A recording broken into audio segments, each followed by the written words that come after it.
നമസ്കാരം. മലയാളത്തിലെ ടെലിവിഷൻ പ്രേക്ഷകർ, പ്രത്യേകിച്ചും വാർത്താ മാധ്യമങ്ങളെ നിരീക്ഷിക്കുന്ന പ്രേക്ഷകർ കാത്തിരിക്കുന്ന ഒരു കാര്യമാണ് ബാർക്ക് റേറ്റിംഗ്. ഓരോ ആഴ്ചയും പുറത്തു വരാറുള്ള ബാർക്ക് റേറ്റിംഗിൽ ഏത് ചാനലാണ് ഒന്നാമത്, ആരാണ് ഇത്തവണ മുന്നിൽ കയറിയത്, ആരെ പിന്നിലാക്കി, ഏത് പരിപാടിക്കാണ് ഏറ്റവും കൂടുതൽ റേറ്റിംഗ് ഉള്ളത് എന്നിങ്ങനെയൊക്കെയുള്ള ധാരാളം കാര്യങ്ങൾ ആ റേറ്റിംഗ് റിപ്പോർട്ട് പുറത്തു വരുമ്പോൾ ഉണ്ടാകുമായിരുന്നു. അതുകൊണ്ട് തന്നെ ഈ വാർത്താ ചാനലുകളുടെ ഈ റേറ്റിംഗ് സംബന്ധിച്ച വിവരം അറിയാനായി ഈ അടുത്തിടെയായി പ്രേക്ഷകർ കാത്തിരിക്കാൻ തുടങ്ങിയിരുന്നു. കാരണം ഏറെക്കാലം ഏഷ്യാനെറ്റ് അടക്കി വാണിരുന്ന ഒരു മേഖലയാണ് Malayalam news channel. Asianet news വർഷങ്ങളോളം ഒന്നാം സ്ഥാനത്ത് നിന്നിരുന്നു. അതിൻ്റെ ഏഷ്യാനെറ്റ് ന്യൂസിൻ്റെ 7 അയലത്തെത്താൻ മറ്റ് ചാനലുകൾക്ക് സാധിച്ചിരുന്നില്ല.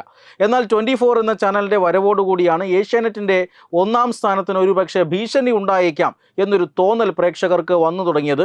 കാരണം 24ൻ്റെ വളർച്ച അത്രമാത്രം അത്ഭുതകരമായിരുന്നു, അത്രമാത്രം വേഗത്തിലായിരുന്നു. പക്ഷേ 24 അല്ല ഏഷ്യാനെറ്റിനെ അട്ടിമറിച്ചത് എന്നുള്ളതാണ്.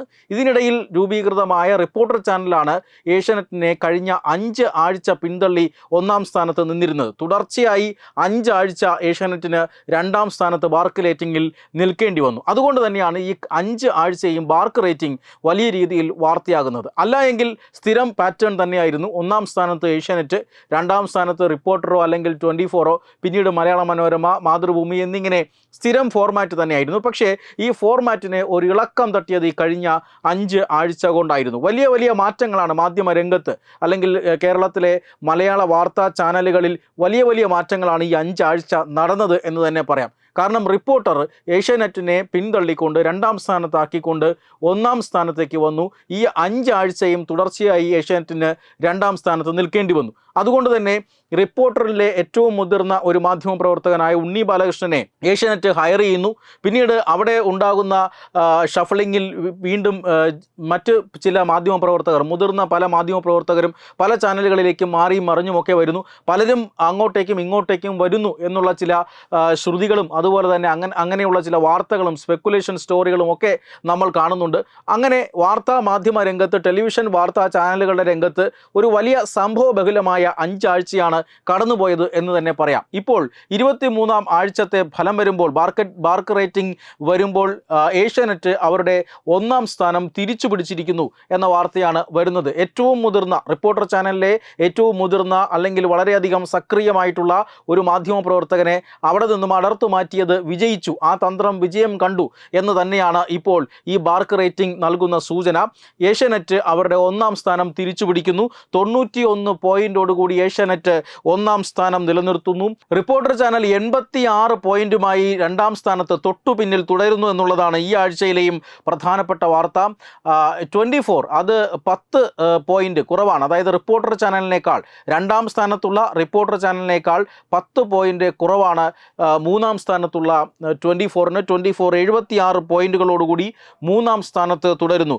മനോരമയും മാതൃഭൂമിയും 4ഉം 5ഉം സ്ഥാനങ്ങളിൽ പഴയതുപോലെ തുടരുകയാണ്. വലിയ ചില മാറ്റങ്ങളൊക്കെ മനോരമ ചാനലിലെല്ലാം വരുത്തി എങ്കിലും ഇപ്പോഴും ബാർക്ക് റേറ്റിംഗിൽ അതിൻ്റെ ഫലം കണ്ടിട്ടില്ല. 42 പോയിന്റുകളോടുകൂടി മനോരമ 4ാം സ്ഥാനത്ത് നിൽക്കുന്നു. 5ാം സ്ഥാനത്ത് തൊട്ടടുത്ത് മാതൃഭൂമിയുണ്ട്.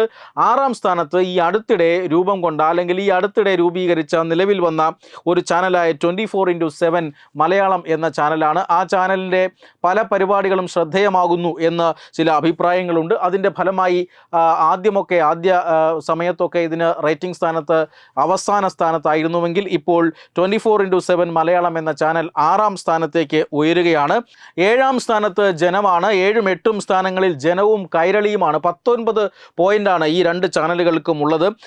ന്യൂസ് 18 14ാം സ്ഥാനത്ത് തന്നെയാണ്. ന്യൂസ് 18 വലിയൊരു, ഇന്ത്യയിലെ തന്നെ വലിയൊരു ന്യൂസ് നെറ്റ്വർക്കിൻ്റെ ഭാഗമായിട്ട് പോലും ന്യൂസ് 18 മലയാളത്തിൽ അല്ലെങ്കിൽ കേരളത്തിൽ 14 പോയിന്റോടുകൂടി 9ാം സ്ഥാനത്ത് തുടരുകയാണ്. ഏറ്റവും പ്രധാനപ്പെട്ട കാര്യം മീഡിയ വൺ, ജമാഅത്തെ ഇസ്ലാമിയുടെ ചാനലായ മീഡിയ വൺ അവസാനം ബാർക്ക് റേറ്റിംഗിൽ ഏറ്റവും അവസാന സ്ഥാനത്താണ് എന്നുള്ളതാണ്. എന്തായാലും 23ാം ആഴ്ചയിലെ ഫലങ്ങൾ ഇതൊക്കെയാണ്. പക്ഷേ കഴിഞ്ഞ 5 ആഴ്ച, ഈ ആഴ്ചയിലെ ബാർക്ക് റേറ്റിംഗിൻ്റെ ഏറ്റവും പ്രധാനപ്പെട്ട കാര്യമെന്നത്, ഏറ്റവും പ്രധാനപ്പെട്ട പോയിന്റ് എന്നത് കഴിഞ്ഞ 5 ആഴ്ച റിപ്പോർട്ടറിന് പിന്നിൽ നിൽക്കേണ്ടി വന്ന ഏഷ്യാനെറ്റ് അവരുടെ 1ാം സ്ഥാനം തിരിച്ചു പിടിച്ചിരിക്കുന്നു എന്നുള്ളതാണ്. ഈ കഴിഞ്ഞുപോയ ആഴ്ചയിലാണ്, അതായത് 24ാമത്തെ ആഴ്ചയിലാണ് നിലമ്പൂർ ഉപതെരഞ്ഞെടുപ്പ് ഉപതെരഞ്ഞെടുപ്പ് അടക്കമുള്ള പല പ്രശ്നങ്ങളും അല്ലെങ്കിൽ പല വാദപ്രതിവാദങ്ങളും നിലമ്പൂർ ഉപതെരഞ്ഞെടുപ്പ് പ്രചരണത്തിൻ്റെ ഏറ്റവും പ്രധാനപ്പെട്ട ദിവസങ്ങൾ കടന്നുപോയത്. അതുകൊണ്ട് തന്നെ ഈ 24-ാം ആഴ്ചയിൽ ആരാണ് സ്കോർ ചെയ്തത് എന്നറിയാൻ അല്പം കൂടി കാത്തിരിക്കേണ്ടി വരും. ഒരു കാര്യം ഉറപ്പാണ്, റിപ്പോർട്ടർ ചാനൽ 5 ആഴ്ച 1-ാം സ്ഥാനം നിലനിർത്തിയ ശേഷം ഒരുപടി താഴേക്ക് ഇറങ്ങുന്നു. ഏഷ്യാനെറ്റ് പഴയതുപോലെ 1-ാം സ്ഥാനം തിരിച്ചു പിടിക്കുന്നു എന്ന ചിത്രമാണ് 23-ാം ആഴ്ചയിലെ ബാർക്ക് റേറ്റിംഗ് ഫലം നൽകുന്ന സൂചന. വെബ് ഡെസ്ക് തത്തുമൈ ന്യൂസ്.